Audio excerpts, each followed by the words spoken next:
Pronto? Pronto. Boa noite, Teofilândia. Boa noite, nossa amada Pedra. Estamos aqui hoje, né, no segundo episódio do Ao Vivo na Pedra, com um tema sensacional, fantástico, né? Que é a história de nossa cidade, como tudo começou. Você já se perguntou como foi que a história de Teofilândia começou, como foi que essa história chegou nos livros, na internet?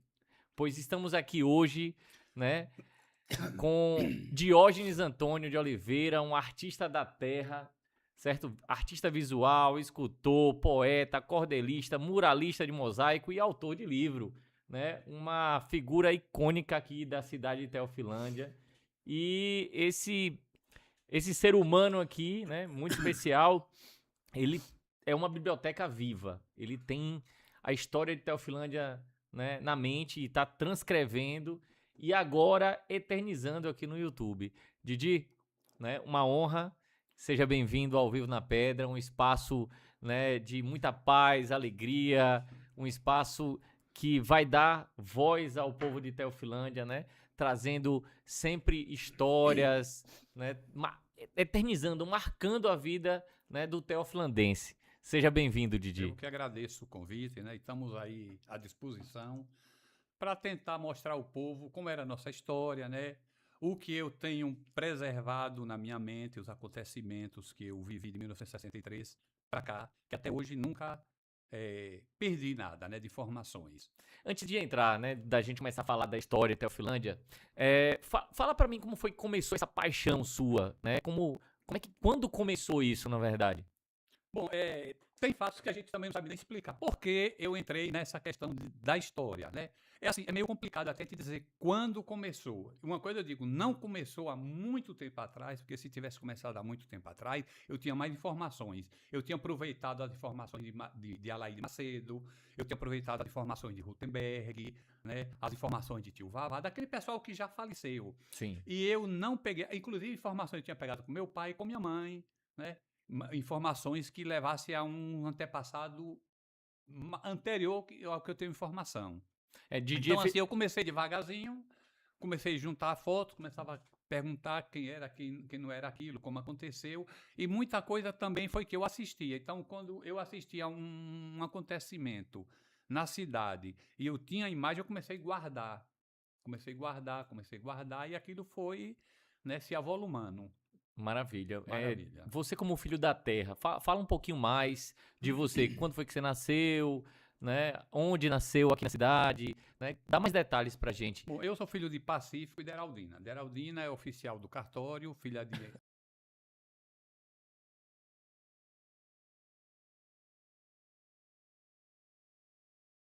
Antônio Bento e Dulce Filomena. Meu pai Pacífico, filho de Zacarias, que era filho de Jaca. Então, por parte de meu pai, eu sou dos Oliveiras. Por parte de minha mãe, eu sou dos Araújo. Somos primos então, sou dos Somos Oliveira. 59. Na casa paroquial, meu pai era ministro da igreja, tomava conta naquele tempo, né? A igreja naquele tempo não era como é hoje. E na casa paroquial sempre tinha alguém que cuidava da igreja. Meu pai sempre foi ligado à igreja católica. E eu nasci lá, né? Depois meu pai comprou uma casa, um terreno na mão de Arlindinho, de lá do Recurso, né? Que é o pai de Renan. E depois construiu aquela casa. Primeiro ele construiu a casa que era de Ciano, que é ficar do lado da de Zé de Djalma. Sim. E aquela casa foi meu pai que construiu, ele vendeu, passeando e construiu aquela que depois tinha o cartório, que hoje minha irmã mora lá, Miriam. Maravilha. Depois a gente vai mostrar algumas fotos, né? Mostrar Certo, até para as pessoas que não conhecem Teofilândia entender um pouco, né? Dali né, da onde foram as primeiras casas e tal. Mas é isso. O que é que te puxou para esse caminho histórico, né? O que é que te chamou a atenção para trilhar esse caminho, para buscar a história de Teofilândia? Eu acho que pura curiosidade. É, Por quê? A gente fica se questionando. Por quê? isso. Por que isso existiu? Por que aconteceu? Por que fulano fez isso, né? E aí, por que fulano era inimigo de fulano? Porque fulano brigava, né? Assisti muitas brigas, né? Muitos acontecimentos, fatos que, assim, é inacreditável. E assim, tá Fatos tudo, engraçados, né? tá tudo, parece até piada, tem gente que nem acredita, mas assim, tá tudo no meu cérebro, tudo. Me pergunte o que eu fiz ontem que eu não lembro, Mas a história. mas o que eu fiz na semana passada eu não lembro, mas o que aconteceu em 64, 63, 65 eu lembro tudinho. Então, da história de Teofilândia, né? Quando você estuda, o que é que mais te encanta na história de Teofilândia? Antes da gente entrar na história, né?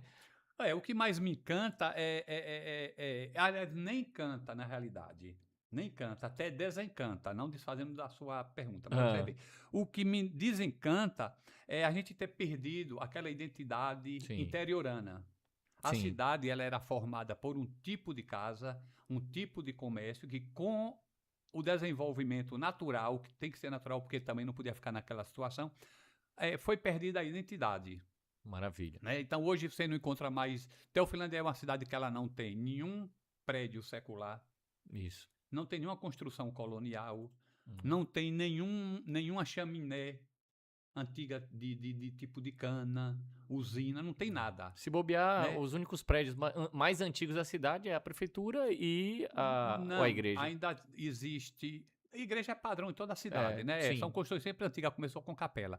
É. Hoje nós temos a casa que hoje mora Alba, que era a casa de Rafael Lopes, que Sim. está ali. A de Alaíde Macedo, Bem antiga. que é a casa antiga. A de Raimundo Carvalho, que Raimundo Carvalho mora, já foi alterada, foi colocada no zero e tal. Mas preservada, hoje está a de Alba, que era de Sim. Rafael Lopes e Dona Pequena, e a de Alaide Macedo. Ó, que Porque maravilha. o resto já É. acabou tudo. Vocês já viram que o homem é uma enciclopédia aqui de Teofilândia, né? Vamos aproveitar e, né, sugar o máximo verdade. para deixar esse momento aqui eternizado. Então vamos lá, ó. Vamos falar um pouco da história, né, da cidade. Tem algumas fotos aqui, né? A cidade, ela, né, para quem não conhece, o Tanque das Pedras, né? Tem um romantismo nisso, né, Didi? Isso. É fantástico. Quem nunca, né, foi lá ver um pôr do sol lá no Tanque das Pedras, né? Semana Santa, aquela sexta-feira que a gente vai lá tomar um vinho, né? O Tanque das Pedras tem assim, uma energia bem legal, né? Para quem é da cidade e nunca foi no Tanque das Pedras, é bem legal. Lá tem uma plaquinha, né? Inclusive, certo? Que conta um pouco da história, né? Desse romantismo que a gente vai decifrar aqui, né, Didi? Né? Que fala que em 1723, né? Houve uma seca e alguns vaqueiros, né? Da fazenda Vargem de Baixo, né? De João Manuel e Manuel João da Silva saíram em busca de água e alimento para o gado. Cansados, né, eles dormiram e ao acordarem não encontraram mais o gado. E aí seguiram os rastros, né, e encontraram o Tanque das Pedras, né, e tinha não só os animais dele, como outros animais lá, né, bebendo água. Tinha um certo verde, né, que estava tudo muito seco. E realmente, para quem conhece o afloramento, né, de pedras lá rochosas do Tanque das Pedras, né, sabe que tem água o ano inteiro. Então, isso é um romantismo, mas que também tem, assim, né, faz sentido para aquela época. Porém, a gente sabe que, né, naquela época a gente era distrito, meio que, né, fazíamos parte, né, de Serrinha ali, certo? Existiam várias fazendas, né? Várias não, poucas fazendas, né? E os fazendeiros eles tinham terras a perder de vista, né? É verdade, é verdade. Certo? E para quem, né, não conhece, eu aconselho, é bem bonito o Tanque das Pedras, né? Tá bem limpinho lá, bem organizado, né? Vale a pena dar um pulinho lá para ver o pôr do sol, né? E aí falando um pouco, né, da nossa história, né, que é a entrada da cidade, né? Vamos voltar aqui. Didi, vamos lá, o que é que você pode falar pra gente dessa história, né? Essa história a gente encontra ali na Wikipédia, né? Você vai Na realidade. fala um pouco mais aí da sua visão histórica. Na realidade, não é bem minha visão, é uma visão tripla. Vamos né? lá, vamos Eu, lá. Valdemazinho, Hélio Bacelar, a gente já conversou sobre isso. Não junto, porque cada um tem seus compromissos. E temos que trazer eles aqui, né? Pra Mas gente fazer importante. esse papo Valdemazinho eu acho difícil, porque ele mora em Salvador, é professor da UFBA e etc. aqui. Dá um jeito. Mas vamos ver. Mas você tem como conseguir. Observe bem. A gente já fez alguns cálculos, algumas análises, e a gente acredita que não foi exatamente em 1723. Certo. A gente acredita que foi depois. Foi Certo. depois. A gente não tem prova. Por quê? Porque quem passou essa história para o próximo, e o próximo passou para o próximo, foi passando. Um telefone sem fio. Essa história ela foi alterada. com certeza, inclusive por experiências, até em escolas, quando uma pessoa conta uma mensagem aqui, que Sim, vai chegar sim, no último, claro. na mesma hora, chega totalmente mudada. Claro. Então a gente acredita que isso aí foi para frente mais, sei lá, 50, 60, 70 anos aproximadamente. Inclusive pela própria construção da capela, que foi em 1821. 1821, a 21, capela, a né? capela que hoje é a igreja, que Que era hoje no é a fundo, igreja. era uma capelinha pequena ali. Sim, Então, provavelmente, deveria ter, no máximo, aí, ali nas redondezas, 3, 4 casas, no máximo. Não tinha Sim. mais do que isso. Em 1821. Então, se você retroceder, é muito longe. sim, É verdade. muito longe. Faz sentido. Né? Então, a gente tem uns cálculos aí que tenham sido aproximadamente em 1770, 80 aproximadamente. E também outra coisa, a gente não sabe, nem tem prova de que o nome deles era João Manuel e Manuel João. Certo. Não existe nem... Ou seja, se não existe registros, Não tem nenhum pode documento. ser questionável. Certo. Exatamente. Não existe nenhum documento. Não existe nenhum documento de que os animais amanheceram fora. Certo. Eles dormiram. Não existe nada nesse sentido. A gente acredita que as pessoas o dono não eram vaqueiros. Sim. Não eram vaqueiros, porque naquele tempo existia a escravidão. É. As pessoas trabalhavam de graça forçado, né? Forçado. Não é porque queriam, é porque eram forçados a trabalhar. Então, você para ter vaqueiro, você teria que pagar, e ninguém pagava, porque Sim. já que você tinha escravo, tinha pessoas trabalhando para você de graça. Verdade. Então tem uma lacuna muito grande Tem na uma história, lacuna né? muito grande. Não tem nada, nenhum documento que prove. E não tem também assim, como a gente também não tem como provar que foi depois. Sim, Mas claro. a gente imagina que não foi exatamente nesse período, que não foi Claro. anterior. É pra cá. Agora, quando é que ninguém sabe? Não tem Então, nada. falando assim um pouco, né? Quando começou, né? Eu acho que deve ter começado realmente ali, né, do Tanque das Pedras. Eu acho que foi ponto, é um marco, né, de Teofilândia. O ponto é o Tanque das Pedras, realmente, interligado com aquela região ali da Vagem, como é que ele falou o nome? Vagem de Baixo. Vagem de Baixo.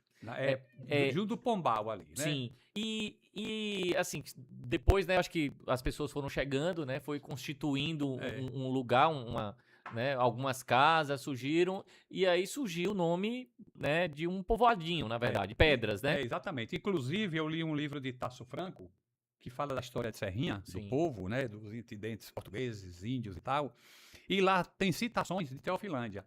E lá numa das páginas fala que foi dividido a Fazenda Pedras. E ele marca os pontos de partida, tipo ali, tipo um exemplo, Maria Preta, indo até Araci, aqui pelo oeste, voltando para Samambaia, voltando para outro povoado, chegando na Cabeça da Vaca. Então, lá ele marca um mapa, que depois seria o município, Sim. que foi subdividido como uma grande fazenda, certo? E foi dado o nome de Pedra. Isso mais ou menos em 1824. 1824. Aproximadamente. Tá. Mais ou menos nesse período, no período da igreja, da capela, alguma coisa assim. Que foi, né? as Naquele pessoas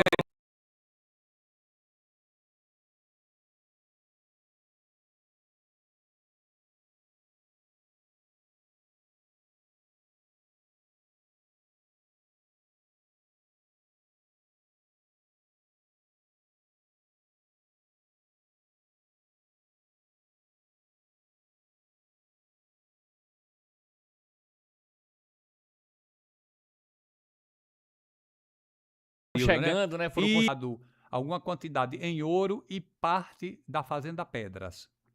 daqui, né? Daqui, que já era uma constituída uma fazenda. Já estava como uma fazenda que é o município todo. Sim. Esse município todo era isso é chamado legal. Fazenda Pedra. Ou seja, quando foi denominado Fazenda Pedras, já sabia que existia o Tanque das Pedras. Sim.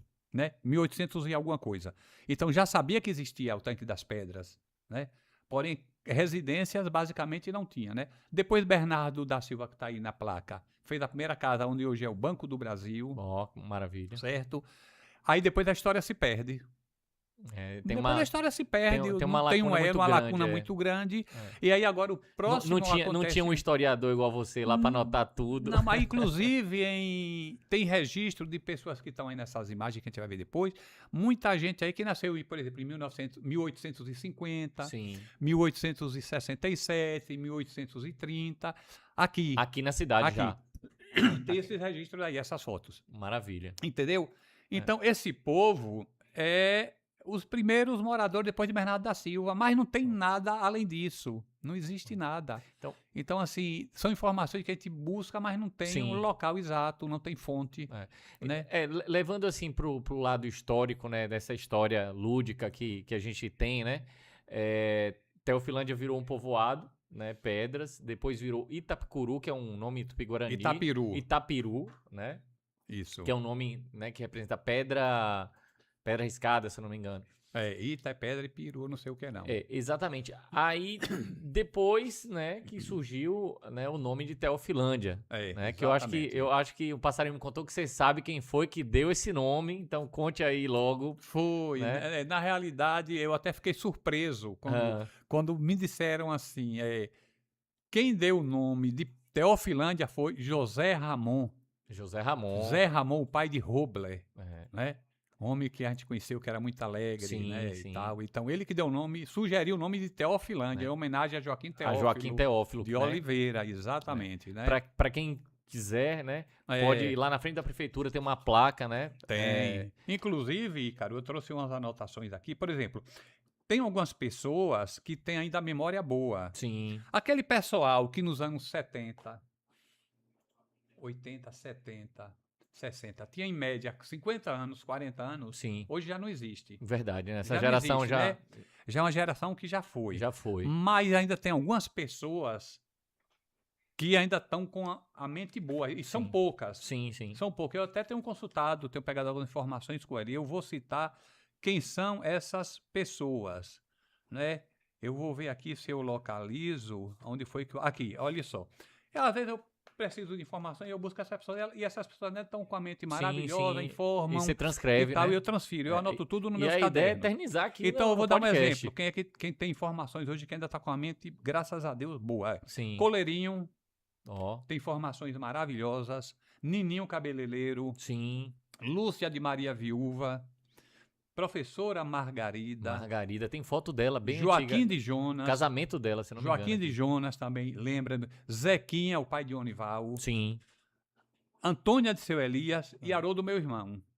Haroldo, meu irmão, sendo mais novo que ele, lembra de muita coisa. Eu acho que essa geração mais nova aí, né? Esses meninos de 15 anos, 20 anos, nem não faz ideia quem são essas pessoas, né? Não. Mas essas pessoas são importantes na história da Teofilândia. Só que são mentes que eles não têm nada registrado. Sim. Né? É aquela história que eles ouviram, todo mundo tem que partir. No dia que partir, como é que faz? Se não tiver anotado, perde tudo. Perde as histórias. Por isso que eu tenho um caderno lá em minha casa que está lotado de informações. Tudo que alguém me fala, eu eu escrevo. Tem que virar um livro, né? Eu escrevo. Tem que virar um livro, né? Falando dessas pessoas, né, mais antigas, os seus registros históricos, né? Quais foram as primeiras famílias, né? Os primeiros movimentos que marcaram ali o surgimento do povoado? Né? Quais foram as primeiras famílias que marcaram, que impactaram, falando ainda da história? Falando em famílias, olha só, eu tenho inclusive uma árvore genealógica que meu filho fez e nós pesquisamos muito, e eu não lembro, porque assim, nós temos já um mundo. Sim. A gente já retrocedeu até 1700 e tanto. Né? E assim, a gente não tem como lembrar esse tipo de informação, né? Mas as famílias que povoaram Teofilândia são os Araújo e os Oliveiras. As figuras principais dessas duas famílias, uma é a de Coronel Duca, sim, que é o avô de Valdemar. E a outra é Balbino Lopes. Não, são três. Balbino Lopes. Balbino Lopes é um dos principais. E o outro é Jaca, da região ali do Roçado Velho. A gente tem então são pessoas que se reproduziram em quantidade. As pessoas foram se interligando, se reproduzindo e povoou o município. Evidentemente que eu não estou também desfazendo dos outros sobrenomes das outras famílias. Mas esses três foram assim fundamentais. Esse é o avô de seu Valdemar. Esse aí é o Coronel Duca, exatamente. É isso aí. Olha que interessante. Coronel Duca. Homem muito... homem que tinha respeito. Como aqueles homens todos, eles tinham muito respeito. Eu imagino. Quando eu conheci seu Valdemar, né, que era prefeito na época, eu era moleque. Né? Eu tinha um respeito por ele muito grande. Ele já tinha ali, né? Acho que já tinha sido o segundo mandato dele, terceiro, não lembro. Né? E assim, eu já tive a oportunidade mesmo, né? Eu tinha 15 anos, 14 anos, né? De conversar com ele. E ele entendia, ele sabia muito, né? Ele contou a história. Você nasceu em que ano? Eu sou de 83. Então não foi no primeiro nem no segundo.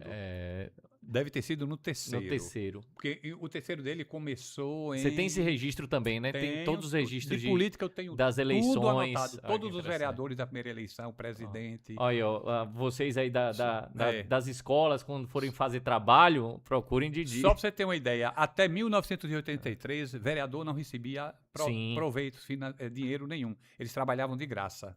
Olha que interessante. A partir de 83 é que eles começaram a receber salários. Né? E outra coisa, o presidente da Câmara, naquele tempo, recebia o mesmo salário do prefeito. Sim. Aí depois é que foi Você tem adequado. tudo isso anotado? Tudo isso tudo anotado. Entrevistado, Inclusive, né? pesquisas que eu fiz na própria Câmara de Vereadores. Você viveu essa época, na verdade, né? Eu vivi, mas assim, a gente não sabia que eles trabalhavam de graça. Que legal. Aí depois eu fui para a Câmara fazer algumas pesquisas, né, nos arquivos, fui liberado, graças a Deus. Eu fiquei ali uma semana, um mês, não sei quanto tempo, pegando todas aquelas pastas, as atas dos anos 64, 65, 80, e aí eu descobri coisas maravilhosas. Muito legal, muito legal. Né? Então, assim, falando ainda dessas famílias, né, Oliveira e Araújo, tem alguém que se identifica, assim, que foi ponto fundamental, né? Tô falando na parte histórica mesmo, da constituição da cidade. Olha só, aí teria que partir para a política. Né? Mas a política daqui é de 62 para cá. Né? Vamos falar que eles entravam na política para poder contribuir. Sério, Só para vocês terem ideia, né? Vereador não recebia salário. Não recebia. Por exemplo, né? Erizinho e Valdemar eram vereadores de Serrinha, quando aqui era distrito. Sim, sim. Então, assim, os primeiros políticos foi Valdemar e Erizinho. Primeiro eles começaram como vereador, inclusive tem registros em Serrinha. E no livro de Tasso Franco também fala sobre essas questões. Valdemar e Erizinho eram vereadores em Serrinha, naquele tempo. Né? Citado no livro. E depois, quando houve a questão da emancipação, eles dois foram candidatos a prefeito, um contra o outro. A frente foi uma frente de menos de 40 votos. Eram amigos, né? Eram amigos, talvez. Acho que eles eram inimigos e amigos ao mesmo tempo, né? Como todo político. Todo mundo, inimigo e amigo, né? Acho que todo mundo da minha geração, né? Pelo menos assim, eu cresci ouvindo essa história, né? De seu Valdemar e Erizinho. Né? Então, assim, de fato, os dois contribuíram bastante para a história, né? Para a cidade. E a gente acha que toda eleição era Valdemar contra... Não era. E não era. Na realidade, Erizinho contra Valdemar disputou. Eles dois entre si disputou a primeira eleição. Sim. Certo? A primeira da cidade. A primeira, 62. Em 62. A segunda foi Erizinho contra Teotonho de Senhor, que Teotonho de Senhor ganhou. Para quem não sabe, né, Teofilândia foi emancipada em 62. Exatamente. A terceira, de 70, foi Valdemar contra Erizinho. Olha só, primeira de 62, segunda de 70. Valdemar contra Erizinho ganhou. A terceira, a quarta já foi... Não tinha reeleição, então já foi Senhor contra Valdemar. Valdemar saiu daí, a Valdemar ganhou. Depois foi Erizinho contra Adolfo. Ou seja, Valdemar e Erizinho entre si, eles só disputaram, eles mesmos com o outro, 2 eleições. Só. Olha que legal. Porque não existia, quando um era candidato, não podia sair na próxima. Sim. Mas aí, o centro da campanha, no dia da eleição, era na casa de Valdemar e Erizinho, porque não existia urna nos povoados. As pessoas, os carros iam buscar as pessoas, e todos se concentravam na cidade, e o almoço era dado na casa de Valdemar e de Erizinho. Era matado boi, 1 boi, 2 boi, né, 3 dias antes, sei lá, e fazia muita comida, aí ficava... E a gente, às vezes, descobria quem ganhava a eleição pela quantidade de gente que vinha na casa. E a gente curia, assim, naquele tempo, menina dizia assim, vamos curiar na casa de Valdemar, como é que tá o movimento? E a gente era de Erizinho, né? Que massa. Naquela família. E a gente chegava lá e dizia, rapaz, tá lotado. A casa de Erizinho tem pouca gente. Não, então era o... E a gente dizia,